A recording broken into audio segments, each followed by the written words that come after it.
2020년 2월 발생한 신천지 코로나19 집단 감염 사건. 계속되는 전염병의 위기 가운데 코로나 확산의 주범으로 지목된 한국교회. 끊임없이 이어지는 언론의 공격과 정부의 외면. 그 권한은 철저히 지자체에 있는 거지. 교회 건물은 사라지고 교회에 있는 거를 그냥 그대로 이 안으로 그렇습니다. 이 안에 지금 이렇게 쌓아놓게 됐습니다. 희망도 사라져간다. 터널을 통과해서 가고 싶은데 소망이 없다는 거예요. 미래마저 보이지 않는 상황. 아무래도 장사를 접어야 될 수도 있을 것 같고 그런 생각도 하고 있죠. 코로나 속 한국교회 어디로 가야 하는가?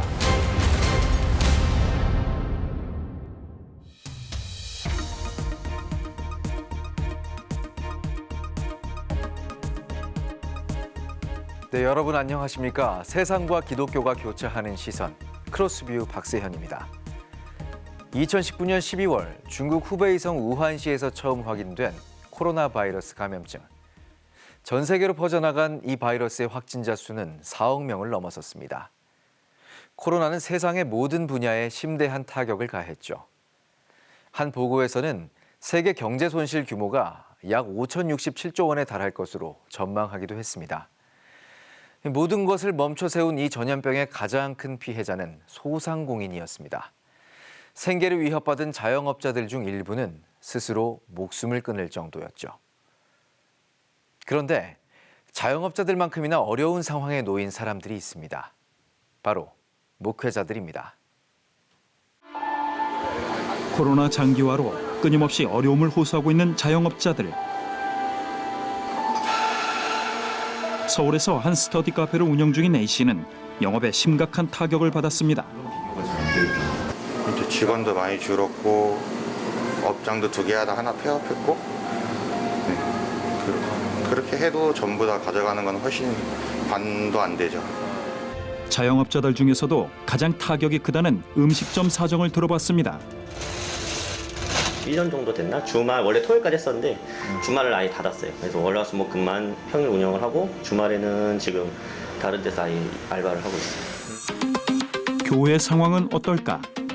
보건복지부는 작년 10월 3일 점검 인력 7,411명을 투입해 16,403개 교회를 현장 조사했습니다. 조사 결과 2,693곳이 예배를 미실시한 것으로 나타났습니다. 현재 기독교 최대 연합기관인 한국교회총연합에 소속된 교회는 약 5만 7천 개. 보건복지부 조사를 적용해보면 이 중 16%인 약 9천 개 교회가 예배를 드리지 않고 있는 것으로 추정됩니다. 예배 위축은 교회 운영의 어려움으로 이어졌습니다. 코로나 확산 가운데 비대면 예배가 권고되면서 헌금도 급감하고 있는 겁니다. 온라인 헌금을 유도하고 있지만 교회 안에 노년층이 많아 이용도가 떨어진다는 것이 현장의 목소리입니다. 서울의 한 상가교회. 코로나 이후 생활고에 시달린다는 한 목사. 성도가 안 나오다 보니까 헌금이 줄고 정기적으로 내야 되는 또 임대료, 전기세, 수도세는 있는데 그걸 충당하지 못하다 보니까 어떤 달에는 사례비를 10만 원도 받지 못하는. 이 교회의 작년 12월 회계 장부입니다. 헌금 164만 원 중 임대료와 통신료, 전기세를 포함한 운영비로 154만 원을 지출했습니다. 목회자는 남은 10만 원으로 한 달을 살아야 했습니다. 경기도 시흥. 박봉호 목사는 최근 교회 건물에서 쫓겨나 비닐하우스로 이사했습니다. 교회에 있는 거를 그냥 그대로 이 안으로 그렇습니다. 이 안에 지금 이렇게 쌓아놓게 됐습니다. 아마 이번 주부터 예배를 좀 가족이라도 좀 드려야 될 것 같아서 일단 강대상을 폈는데 하여튼 이런 우리 교회가 이런 아픔을 겪지 않아도 될 것 같은데 이런 아픔을 겪다 보니까 하여튼 뭐 목회자로서 좀 마음 아프고 하나님 앞에 죄송할 뿐이죠. 코로나 이전만 해도 활발한 목회를 해왔던 박 목사. 남녀노소를 아울러 진행했던 농촌 체험 활동들도 이제는 할 수 없게 됐습니다. 근근히 월세를 내며 버텨왔던 상가 예배당은 흔적도 없이 사라졌습니다. 비닐하우스 한 귀퉁이에 예배당을 마련해 재기를 꿈꾸는 박 목사. 하지만 참담한 마음은 감출 수 없습니다. 이런 어려움을 겪고 있다라는 게 제 자신도 이해가 안 되고 제가 어떻게 할 수 있는 방법이 또 없어서 답답한 마음을 그냥 말 그대로 하늘만 바라보고 있는 그런 현상이죠. 경기도 남양주의 한 교회. 좋은샘교회 문호봉 목사는 평일에 아르바이트를 하고 있습니다. 한 회사에 대한 인터넷 게시물을 검색해 내용을 회사에 보고하는 겁니다. 회사에 대한 비판적인 게시물을 파악하기 위한 작업입니다. 코로나 이후 급격하게 교회 운영이 어려워졌다는 문 목사. 생존을 위해 한겨울 대리운전까지 안 해본 일이 없을 정도입니다. 이 칼바람이 뼈를 쏘고 들어와요. 그거 안 해본 사람은 진짜 모를 거예요. 아마 영하 한 3, 40도 되는 느낌? 막 그런데도 가야 되니까. 응? 이제 그런 마음으로 이제 했는데 가다가 이제 킥보드 타고 가다가 넘어져 가지고 팔이 부러졌어요. 해외 상황은 어떨까? 코로나 사망자 수 12만 명을 넘긴 독일. 2022년 독일 올라프 총리는 코로나 극복을 국정 최우선 과제로 선언했습니다. Corona in den Griff zu bekommen, das ist die eine große Aufgabe im neuen Jahr. Wir brechen auf in eine neue Zeit. Eine Zeit, die gut wird, wenn wir sie aktiv gestalten. 종교개혁 발원지인 독일 교회 상황도 코로나는 피해갈 수 없었습니다. Ja, die Schwierigkeiten lagen daran, dass die Gemeinde nicht zusammenkommen konnte. Nämlich das Wort Kirche bedeutet eine Versammlung. Und wenn das Versammeln verboten ist oder schwierig gemacht ist, dann haben wir echte Schwierigkeiten. Sodass sogar das Konzept von Kirche 이제 가장 큰 어려움이라면은 성도들과 함께 예배하지 못하는 그 자체가 이제 어려움이었고, 그런데 사모하지 않고 진짜 섬김이 필요한 사람들에게는 굉장히 치명적인 어려움이 닥치고 있다, 이런 생각을 하고. 실제로 돌아본 교회의 현장은 처참했습니다. 생존의 기로에 놓인 대한민국 목회자들의 상황은 자영업자와 다를 바가 없었습니다. 목회자들은 코로나 이후 교회의 이미지가 심각하게 나빠졌다고 입을 모읍니다. 한 사역자는 교회를 바이러스로 인식하는 사람들 때문에 밖에 나갈 수조차 없다고 고백하기도 했습니다. 시간이 갈수록 교인이 줄고 헌금이 줄면서 교회들은 서서히 무너지고 있었습니다. 도대체 무엇이 이토록 교회의 이미지를 악화시킨 걸까요? 2020년 2월 대한민국 최초 코로나 확산 주범으로 지목됐던 신천지. 이후 잠잠했던 코로나 재확산 주범으로 교회가 지목되면서 교회는 언론의 집중 포화 대상이 됐습니다.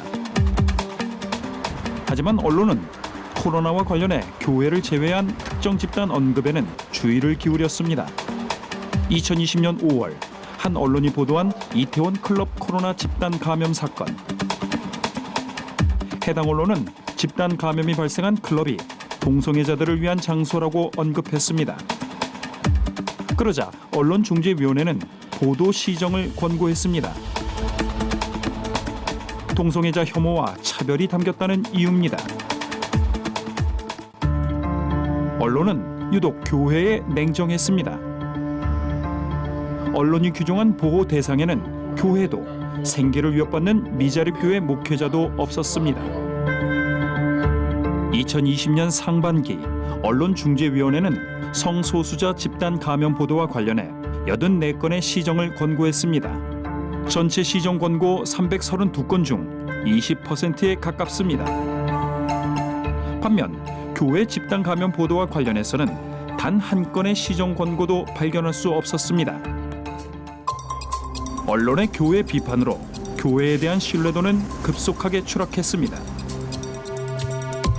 지난 2021년 한 조사 결과 이 조사에 따르면 한국교회 신뢰도는 21%인 것으로 나타났습니다.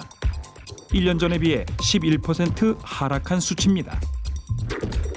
비개신교인 경우 9%만이 교회를 신뢰한다고 응답했습니다. 이어 국민들에게 코로나 전체 확진자 중 교회발 확진자 수가 얼마나 된다고 생각하는지 물었습니다. 국민들은 교회발 확진자가 전체 확진자의 44% 정도 된다고 응답했습니다. 그렇다면 실제로 교회는 코로나의 진원지였을까? 2021년 1월 정부가 발표한 코로나19 감염자 경로별 비율입니다. 조사에서는 전체 코로나 감염 중 11%가 종교시설에서 감염된 것으로 나타났습니다. 단순 수치로 봐도 교회를 바라보는 부정적 인식이 실제보다 과장돼 있음을 확인할 수 있습니다. 현장 예배를 점검하는 각 지자체들은 코로나 감염과 관련해 교회를 어떻게 인식하고 있을까? 군포시에서 특별하게 발생된 종교시설 집단 감염 같은 거는 혹시 없었을까요? 크게 일어난 건 없었어요. 소규모가 몇 명 안 나와서 가지고 다 있었던 거고. 예. 집단 발생한 거는 없어요. 그냥 간헐적으로 목사님 한 분 정도, 두 분 정도 이렇게 확진됐다는 얘기는 들었어도 그 신도들까지 해서 대량으로 한 적은 없거든요. 대부분은 요새 잘 지켜주고 계시고 저희도 점검을 계속 진행하기는 하는데 잘 지켜주고 계시고 유독 종교시설이라고 해서 많이 발생하고 이런 거는 아니긴 하거든요. 실제 각 지자체는 교회 방역과 관련해 모범 사례들을 계속 내놨던 상황. 그러나 언론 보도는 교회의 부정적인 이미지만 부각했고 그 짐은 오롯이 목회자들이 감당해야만 했습니다. 교회가 이런 시국에 교회로 오라고 하느냐? 거의 욕도 하면서 입에 담지 못할 욕도 하기도 하고 가래침도 뱉기도 하고 이러면서 지나가기도 하죠. 교회를 바라보는 언론의 냉정함은 다른 나라와 비교해보면 더 선명해집니다. 한국에서는 교회에 대한 뉴스들이 굉장히 많이 나오고 교회가 이런 부분 잘못했다, 방역이 잘못했다 이런 부분들이 뉴스에서 많이 나오는 것 같은데 독일 교회 같은 경우는 이제 그런 게 없는 것 같아요. 교회를 존중해주는 이런 것을 많이 느꼈습니다. 교회에 유독 냉정했던 언론. 다른 집단에 대해서는 관대해 보이는 건 단순히 기분 탓일까요? 생존 위기에 놓인 목회자들은 약자도 인권 보호 대상도 아니었나 봅니다. 문제는 이뿐만이 아니었습니다. 목회자와 교회는 정부의 지원 대상에서도 우선순위 밖으로 밀려 있었습니다. 또 한국교회의 구조적인 특징도 어려움의 한 원인으로 지목됐습니다. 교회는 정부 지원에 있어서도 사각지대에 놓여 있습니다. 미자립교회를 돕기 위해 활동해온 더불어민주당 윤영표 정책위원회 부의장. 정부에서는 당신들은 비과세이기 때문에 우리는 지원할 수 없다는 것이잖아요. 그럼 우리는 실제 개척교회 목사는 대한민국 국민 아닌가요? 우리도 대한민국 국민이에요. 국민의 행복 추구권이 있어요. 당연히 개척교회도 돌봐야 돼요. 근데 전혀 안 하잖아요. 목사이기도 한 윤 부의장은 정부에 수차례 종교시설 지원금을 요청했으나 거절당했습니다. 그나마 얻은 성과는 작년 8월 문화체육관광부에서 발송한 종교시설 방역지원 협조 요청문. 요청문은 종교시설이 비영리법인이라는 이유로 정부 지원 대상에서 대부분 제외되고 있다. 따라서 방역 지원 시 종교시설도 지원 대상에 포함하길 바란다는 내용을 담고 있습니다. 하지만 해당 공문은 어디까지나 요청 사항으로 강제력이 없다는 것이 문체부의 입장입니다. 예를 들어서 어떤 지자체에서 우리는 다른 데 쓸 것도 많아서 여기 지원 상황이 아니다 이렇게 하면은 그 권한은 철저히 지자체에 있는 거지. 실제로 한 목회자는 해당 공문을 가지고 지자체를 찾아갔으나 지급을 거절당했다고 회고합니다. 국가에다가 신청을 해서 여러 교회가 모두 단합을 해서 했었는데 실제적으로는 지급을 받지 못했어요. 어떤 시에서는 공문은 왔는데 돈을 지급할 수 있는 그런 여건이 안 된다. 어떤 시에서는 아예 공문 자체를 받지를 않았다고 이렇게도 하는 것도 있고. 교회가 어려워진 요인으로 한국교회 구조적 특징도 빼놓을 수 없습니다. 교황을 중심으로 주교, 신부까지 피라미드 구조로 운영되는 천주교. 총무원을 정점으로 모든 직영 사찰과 교구 본사가 관리되는 불교 조계종. 타종교에서는 중앙부처에서 시설 운영과 종교인들의 생계를 책임집니다. 하지만 교회는 다릅니다. 각 교회들은 크게는 교단, 작게는 노회 소속이지만 철저하게 독립적으로 운영됩니다. 때문에 교단 변경과 탈퇴가 비교적 자유롭습니다. 언론의 교회 비판으로 가족들은 교회에 가려는 부모님을 필사적으로 막았습니다. 또 회사에서는 교회에 가는 사람을 이기적인 사람으로 몰아갔죠. 사라져가는 교인과 어려운 재정 가운데 목회자들은 절규했지만 정부는 신경 쓸 겨를조차 없어 보였습니다. 그렇다고 교단과 연합기관의 기대를 하기에는 교회의 구조적인 한계가 발목을 잡았습니다. 하루 확진자 10만 명 돌파, 끝이 보이지 않는 코로나의 공포. 더 이상 교회에 희망은 없는 걸까요? 자영업자들은 한 목소리로 답합니다. 사실 자영업은 가망이 없다고 보고요. 자영업뿐만 아니라 전체적으로 다 이런 소상공인들은 다 가망이 없다고 봐요. 아무래도 장사를 접어야 될 수도 있을 것 같고 그런 생각도 하고 있죠. 미래와 희망을 찾을 수 없다는 자영업자들. 교회는 희망이 있을까? 전라북도 익산. 작년 2월 익산시는 익산교계와 함께 자율적 책임 방역에 나섰습니다. 지자체가 각 교회에 자율적 방역을 하도록 맡긴 전국 최초 사례입니다. 익산시는 자율적 책임 방역을 실시하는 교회를 대상으로 안심교회 스티커를 부착했습니다. 또 교회는 방역 상황을 시와 실시간으로 공유했습니다. 정헌율 익산시장. 교회와의 협력을 이끌었던 것은 신뢰였습니다. 지난 홍수 때 전통시장이 하나가 완전히 물에 잠겨버렸어요. 각 교회에서 일주일에 2번씩 거기 전통시장 장보기 운동을 해줬어요. 그 매출이 엄청 늘어버렸어요. 오히려. 정 시장은 코로나 상황 가운데 교회가 신뢰를 회복해야 한다고 조언합니다. 그게 일상생활에서 모범을 보이고 이렇게 신뢰를 이렇게 쌓아가고 하면은 하나님을 믿고 예수님을 믿으니까 이렇게 사람들이 선하구나 하는 것을 자꾸 보여줘야 그래야 사람들이 마음을 열고 이제 이러고 오는 것이 아니냐 그런 생각을 해요. 늦은 밤 무언가를 듣기 위해 교회에 모여 있는 목회자들. 강의에 집중합니다.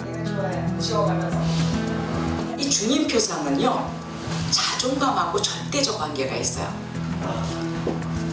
자존감이 건강한 사람은 주님 표상도 건강해요. 들어가던 것이 언어학 전문가 정성숙 씨. 코로나 팬데믹 가운데 진정한 장애는 환경이 아닌 마음이라고 주장합니다. 코로나에 눌릴 것이냐, 코로나를 다스릴 것이냐는 환경이 아니라 나예요. 자꾸 사회나 제도를 탓하기 전에 이런 상황임에도 불구하고 크리스찬들은 이렇게 대처할 수 있다는 그 의연한 영적 내곡, 이게 저는 너무나 간절한 거죠. 주기적으로 모인다는 작은 교회 목회자들. 연합과 은사에 집중하고 있었습니다. 이렇게 한번 해보자. 그리고 도전해보자. 우리 성도들 기도해보자. 하나님이 도와주시고 하나님이 열어주실 것이다. 하나님 앞에 기도하면서 이대로는 안 되겠다. 하나님이 주신 달란트가 하모니카 강사, 하모니카 연주하는 그 능력이 있기 때문에 하모니카 오케스트라 교회로 발전하고자 합니다. 서로 격려하고 우리는 앞으로 잘 될 것이다. 하나님이 역사하실 것이다. 이제 그렇게 서로 기도도 하고 또 도울 수 있는 교회를 돕고 그렇게 나가니까 상당히 좋아요. 많이 힘이 돼요. 경기도 화성. 차를 타고 들어간 농장 안쪽 비닐하우스. 건물에서 목회를 하다 월세 문제로 비닐하우스로 이사한 김용섭 목사. 김 목사가 현실을 바라보는 시선은 예상했던 답변과는 달랐습니다. 주위 환경을 보게 되면은 힘들어서 목회할 수 없다고 나는 생각합니다. 주위 환경은 어떤 환경이 있다 하더라도 어떤 비바람이 온다 하더라도 성실까지 열심히 하면은 그것이 하나님이 더 기뻐하시는 거로 나는 그렇게 생각을 하면서 목회를 하고 있습니다. 할 수 있는 것에 집중한다는 목회자의 시선. 그 시선은 성도에게 이어지고 있었습니다. 그리고 우리보다 더 나아진 환경에 또 예를 들면 북한이나 또 예를 들면 아프리카나 뭐 동아시아 이렇게 못 사는 정말 그런 나라에서 예배를 드릴 수 없는 그런 나라에서 예배 드릴 수 없잖아요. 그럼 우리는 예배 드릴 수 있다라는 그 하나만으로도 너무너무 감사하게 생각하고 있어요. 같은 시간 교회 근처 지하철역. 같은 교회 최윤숙 사모가 보입니다. 복음 전하고 있어요. 예수님을 전해야 되잖아요. 듣든지 안 듣든지 우리가 할 일은 예수님이 지상명령인 복음을 전파하라 그래서 이 가슴 속에서 불타는 복음을 전파하고 있어요. 비닐하우스 교회 운영과 생계에 대한 걱정은 없을까? 너의 모든 것을 더해준다 그랬잖아. 아빠들이 너 이번에 100점 맞으면 자전거 사줄게 하면 사주잖아요. 우리 하나님은 먼저 그 나라와 그 의를 구하라. 하나님의 나라를 먼저 구해라. 너희가 그 나라 그 의를 구하면 이 모든 것을 더하시리라. 그 모든 것 속에는 부족한 게 한 개도 없어요. 하나님은 모든 것이에요. 최 사모는 다시 복음을 전합니다. 안녕하세요. 축복합니다. 예수님 믿으세요.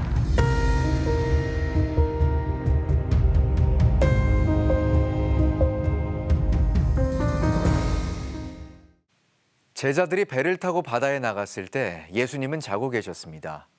하지만 제자들은 의식하지 못했죠. 풍랑을 만나 생명의 위협을 느끼고 나서야 제자들은 예수님을 깨웠습니다. 예수님이 일어나시자 모든 문제는 해결됐습니다. 코로나라는 광풍 가운데 자영업자들은 하나같이 소망이 없다고 말합니다. 광풍 말고는 바라볼 것이 없기 때문이죠. 하지만 같은 상황에서도 목회자들은 소망이 있다고 말합니다. 바로 예수 그리스도가 있기 때문입니다. 코로나로 예수님을 깨울 수 있다면 그건 인생의 기회입니다. 예수님이 일어나시면 모든 문제는 해결되니까요.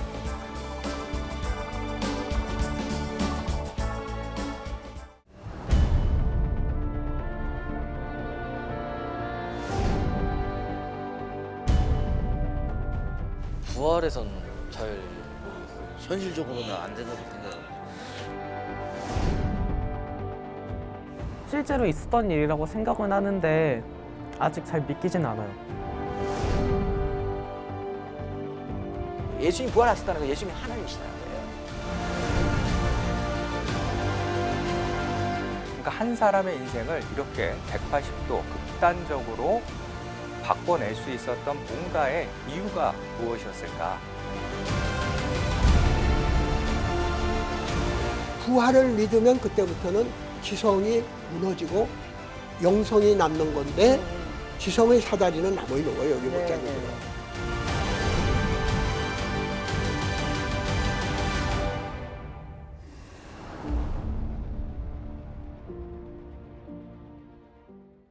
이 프로그램은 여러분의 미디어 선교 후원으로 제작되었습니다.